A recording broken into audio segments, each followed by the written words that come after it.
How's it going, guys? My name is Tavarish, and I have a little bit of a confession to make. You see, I haven't been the biggest fan of Ferrari in my life. Yes, I have incredible respect for the brand, but I'm more of an Aston Martin and Lamborghini fan. That was until I saw the 430 Scuderia. That car ruined me when I got to drive it, and I've been lusting after it ever since. And I am proud to say that now I have one in my garage, and it looks great from every angle. That was a lie.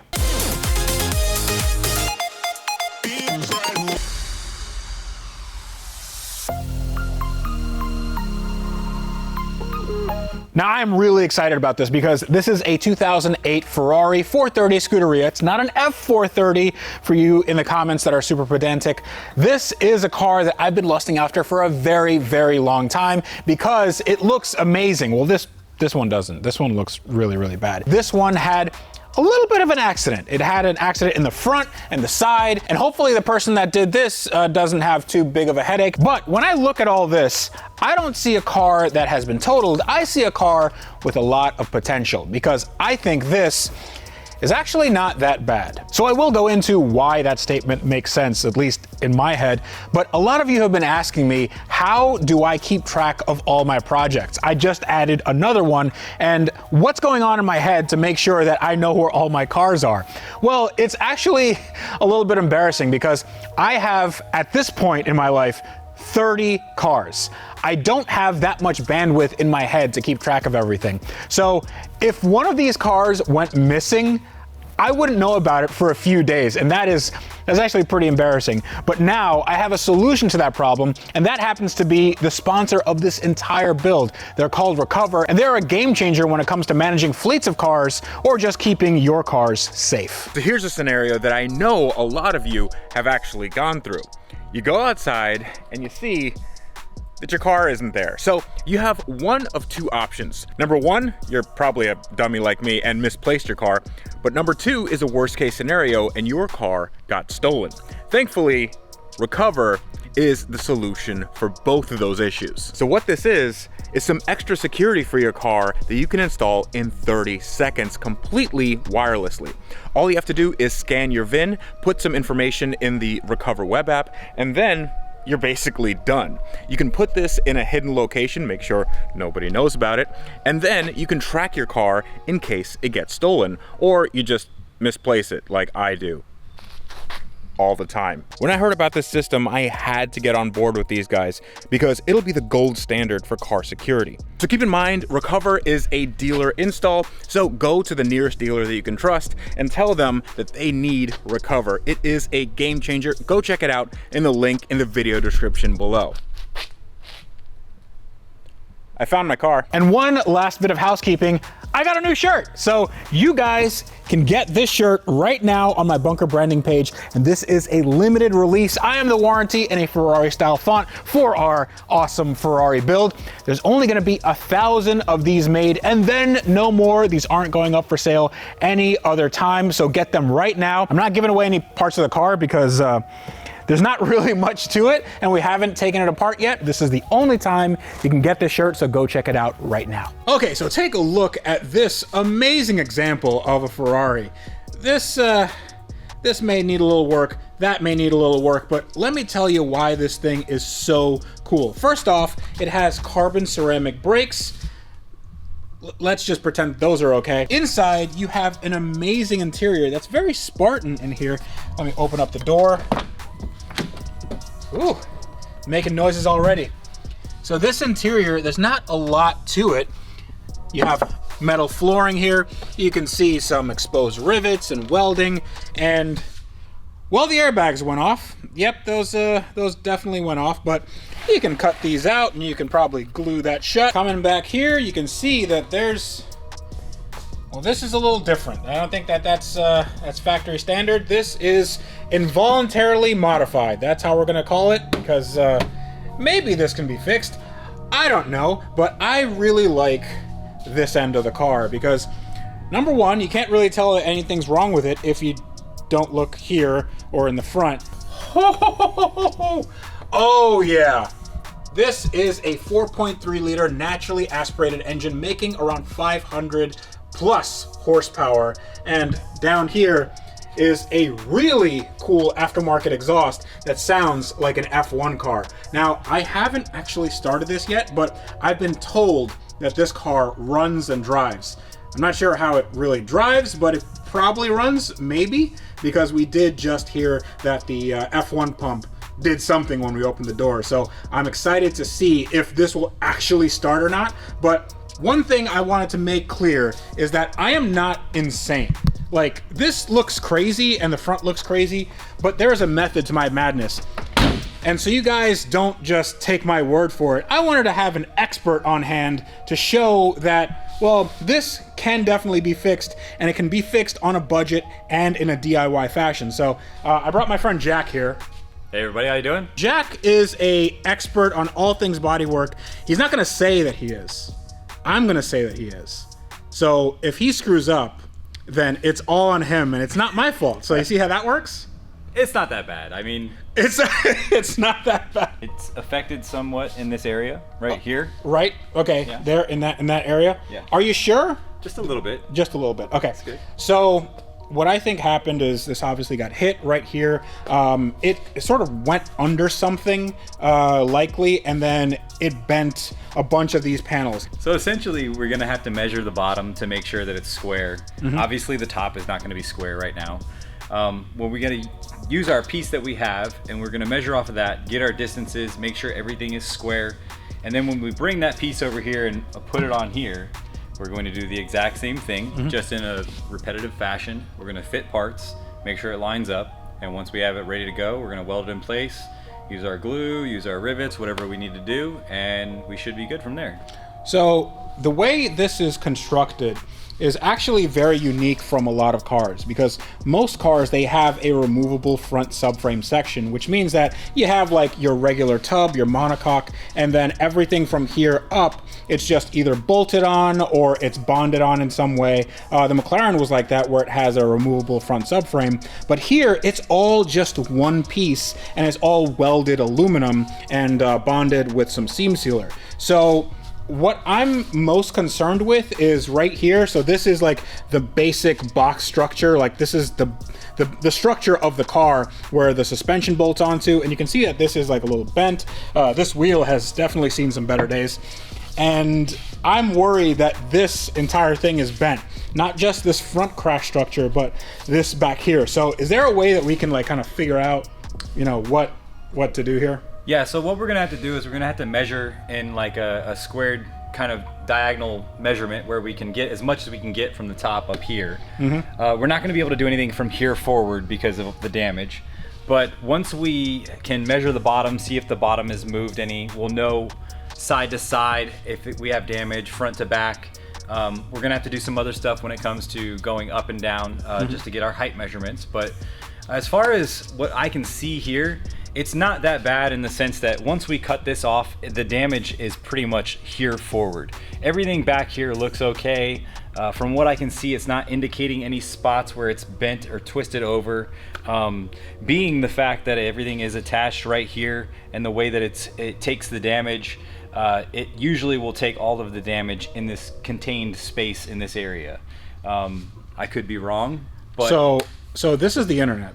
So people have already looked at this and scanned it with their eyes. Yes. And they've figured out whether this is straight or not, but we don't know yet. I have laser eyes. We are underneath the car, and back here is what we're really concerned with. Yeah. And the suspension pickup points are what we're concerned with. Now the control arms are already bent, so I'm gonna have to get new ones of those. But the rest of this actually doesn't look too off kilter. What do you think? I don't see any damage other than there's like a small crack at the frame rail where the car took a brunt of the hit. Yeah. But for the most part, there's really no more damage that goes beyond what we already can see. Okay. And then we'll just cross-reference. Yep. Now, that and how are you there? I'm good. You're good? Yeah. Are you square? Yep, I'm pretty square. Yeah. Okay. Yep, I'm 100%. Cool. Same here. It's even. Cool. So the bottom is good. aluminum versus steel.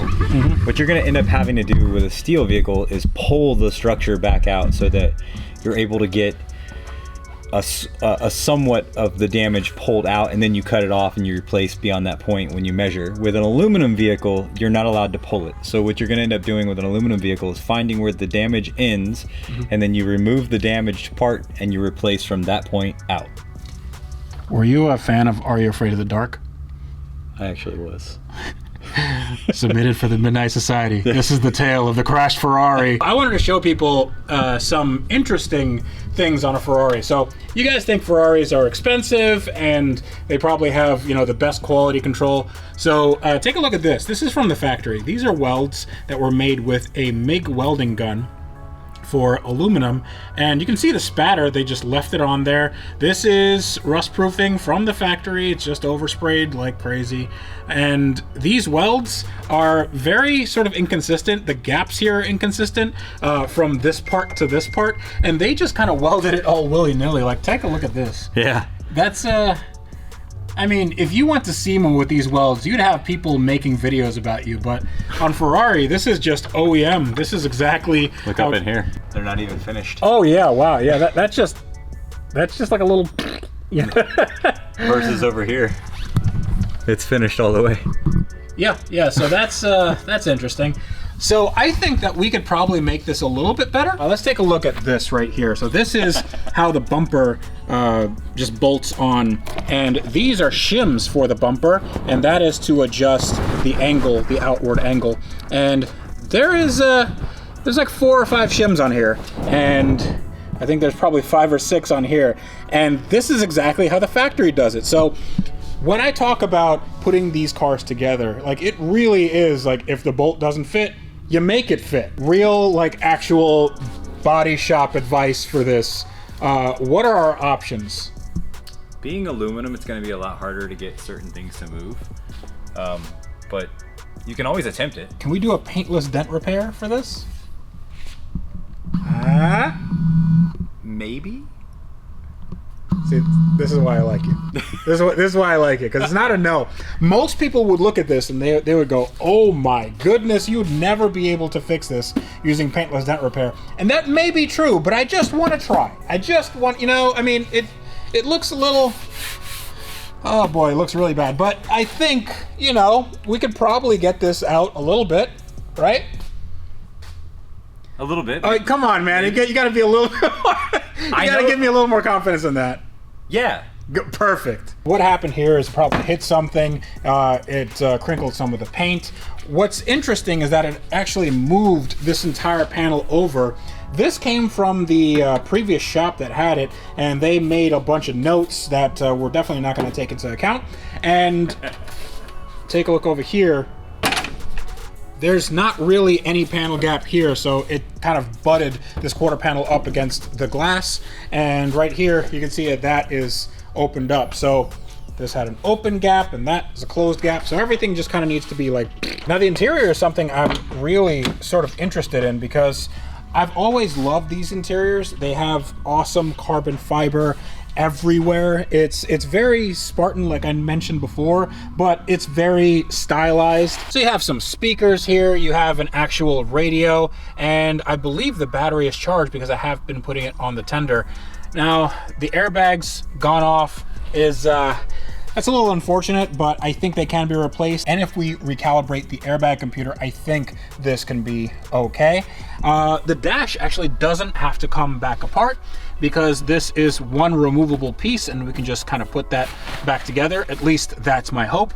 And I sort of want to see if this thing starts. What do you think? I definitely want to hear it. You want to hear it? I definitely want to hear it. Okay, so I think this should probably sound okay if it starts and doesn't explode right away.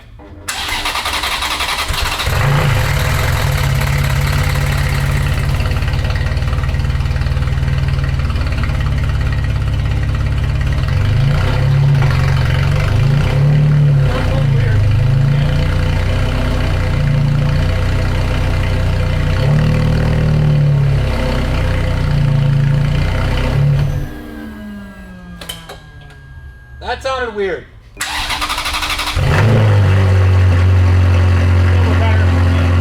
I